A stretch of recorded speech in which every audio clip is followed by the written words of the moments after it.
Oke, bismillah. Assalamualaikum warahmatullahi wabarakatuh. Alhamdulillah, salatu wassalamu ala rasulillah. Ketemu lagi kita ya. Boys Ibrahim rahimakumullah and wa yahdikumullah for the other. Yuk. Jadi gini, di edisi seperti yang dijanjikan edisi pertama, di edisi yang kedua ini kita ngebahas tentang eh, bagaimana berwirausahanya sekarang, ya kan? Misalkan ini yang banyak yang diimpikan sama anak-anak SMK nih. Dia pengen jadi startup, pengen punya studio gitu ya, atau kalau nggak bisa jadi studio, nggak punya studio, uh, bisa lu bisa sendiri juga, bisa sendiri untuk jadi single animator sendiri. Uh, Bisa jadi freelancer, oke ya. Nah, dari studio ini, dari biasanya kurang bagus ya, gede banget soalnya. Bentar saya kecilin dulu deh. Mudah-mudahan nggak kecilan ya kan. Studio atau mau jadi freelancer aja, freelancer gitu ya, sudah jadi freelancer. Nah, dari sini dari sini kita bisa ngedapetin ada beberapa hal, ada beberapa tips untuk bisa ngedapetin untuk ngedapetin peluang usahanya, untuk ngedapetin duitnya ya. Pertama bisa lewat service. Nah, service ini ya sama sepertinya jadi kayak operator kayak yang tadi ya, kita di perusahaan, cuman kali ini kita bikin tempat sendiri. Kita enaknya ya kita bisa ngambil yang lain juga dari beberapa tempat gitu untuk dapat service. Cuman ya kita nggak seperti pegawai dapat bulanannya, kita hanya dibayar berdasarkan project yang kita kerjakan saja. Tapi enaknya kita bisa ngambil banyak project dan kita bisa memperdayakan beberapa teman-teman kita juga untuk bisa ngedapetin bantu ngelemparin lagi kerjaan di servisnya. Cuma di servis berarti sama di operator, berarti dari sistem kerjanya ya kita harus ngikutin apa yang dibutuhkan klien minta begini minta begitu, semuanya udah udah tertata gitu, udah terkonsep, kita tinggal ngejalanin aja tengah operator kayak gitu. Ini yang sifatnya di service gitu. Lalu selain itu apalagi peluangnya ya, kita bisa dapetin dari bentuk IP. Nah, ini biasanya udah lama nih anak-anak animasi dari kelas 10 udah disuruh bikin IP gitu ya. Nah, sedangkan di sini di IP, kalau gue dari beberapa teman-teman lain lagi, gue lihat dari presentasinya mereka membagi dua, bukan hanya ini juga sih, beberapa owner studio mereka pasti ngejelasin kalau lo mau bikin IP biasanya dibagi dua. Nah, ini gue coba jelasin karena ini tempatnya gue hapus dulu ya yang ini. Gitu. Jadi di sini IP. Nah, dari IP ini kita gimana IP kita ini bisa ngedapetin uang kayak gitu ya. Misalkan gue kasih contoh dari IP yang emang kita buat. Dari IP yang emang dari IP kita mendapatkan dana dulu baru kita bikin projectnya ya. Dari IP, yang IP ini biasanya kita ada sebuah lembaga dulu, ada lembaga atau perusahaan atau perorangan gitu ya. Nah, nanti dari perusahaan ini dia minta kita bikinin IP-nya.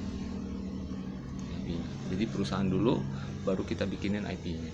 Gimana contohnya? Contohnya kayak misalkan MUI adalah sebuah lembaga negara nih, lembaga negara. Kita coba mengajukan sama MUI untuk media promonya, dia sebagai media komunikasinya, apa-apa yang ada dibuat kebijakan sama MUI. Kita bisa bantu MUI biar lebih menarik dengan bentuk IP, dengan bentuk animasi yang kita buatin IP-nya. Ya kan, misalkan siapa nih, si Halal, anak si Halal misalkan, si Halal ini ikon IP-nya si Halal untuk MUI, emang dibuat khusus MUI kayak gitu ya. Nanti ceritanya kayak gimana ya, cerita-cerita yang sesuai dengan kebutuhan sama si MUI. Jadi kita dapat dananya ya dari MUI, dari lembaga itu, dari lembaga yang memberikan untuk menyokong produksi kita. Atau dibalik. Nah, sekarang yang keduanya ini terbalikannya. Jadi kalau yang keduanya kita bikin IP dulu, habis itu baru nanti ada lembaga yang akan memberikan kita uh, pembiayaan. Jadi kita buat dulu. Kalau yang pertama kita buat kontrak dulu, baru kita kerja. Kalau yang sekarang kita bikin aja dulu. Kita konsepin dulu sesuai apa yang kita inginkan gitu ya. Kalau yang pertama ya hampir sama dengan service. Jadi walaupun dari IP-nya kita yang buat, tapi semuanya titipan. Konsepnya harus begini udah ada patokannya. Kita nggak bisa melenceng gitu. Ini harus misalkan yang tadi pesanannya MUI itu mesti begini, nggak boleh yang gaya-gayanya kayak urakan gitu misalkan, nggak boleh bentuknya kayak gitu ya.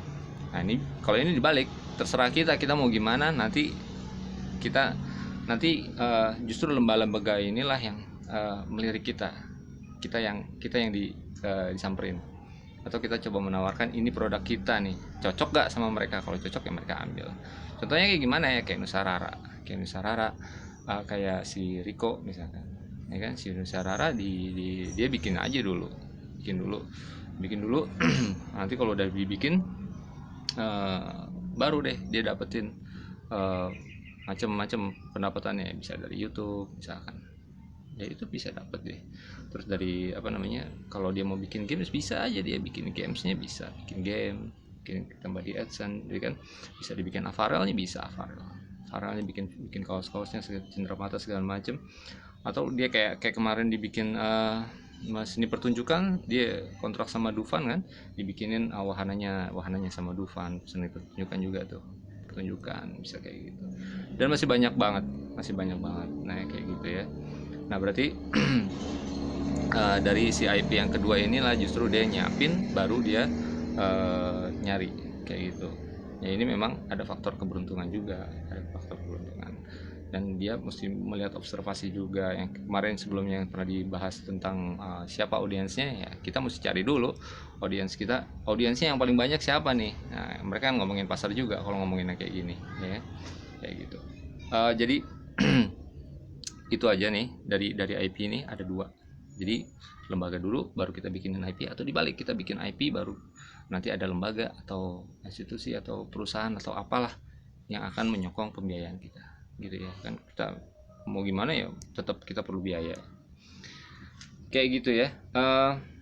Lalu hapanya seperti ini ya, bisa hanya diambil salah satu, enggak juga, bisa kita ambil banyak ya. Kalau memang mencukupi, ada yang dari dibalik dulu, ada yang ngerjain servis dulu baru bikin IP, ada kayak gitu. Ada yang bikin IP dulu baru nanti dapat servis, bisa juga. Kayak ya Little Giant misalkan, Little Giant kan dia ngambil servisan juga, ada bikin IP juga. Ada banyak kok kayak gitu perusahaan. Saya ngambil contohnya itu aja karena besar gitu. Untuk nih yang punya Little Giant. Oke ya, di edisi berikutnya kita ngapain ya? Oke, nanti di edisi berikutnya mungkin saya akan ngebahas tentang IP-nya itu, gimana kita ngebentuk IP-nya, gimana bikin IP-nya. Ini bukan gue yang bikin IP merancang ini, tapi gue ngambil dari beberapa animator senior yang untuk yang pernah gue dengar gimana mereka bikin IP, mereka ngajarin perusahaan studionya kayak gitu. Oke ya, mudah-mudahan di edisi yang berikutnya juga bermanfaat. Sampai ketemu di edisi berikutnya, kita ngebahas tentang membuat IP-nya, gimana IP-nya bisa laku di pasar. Oke ya, sampai ketemu.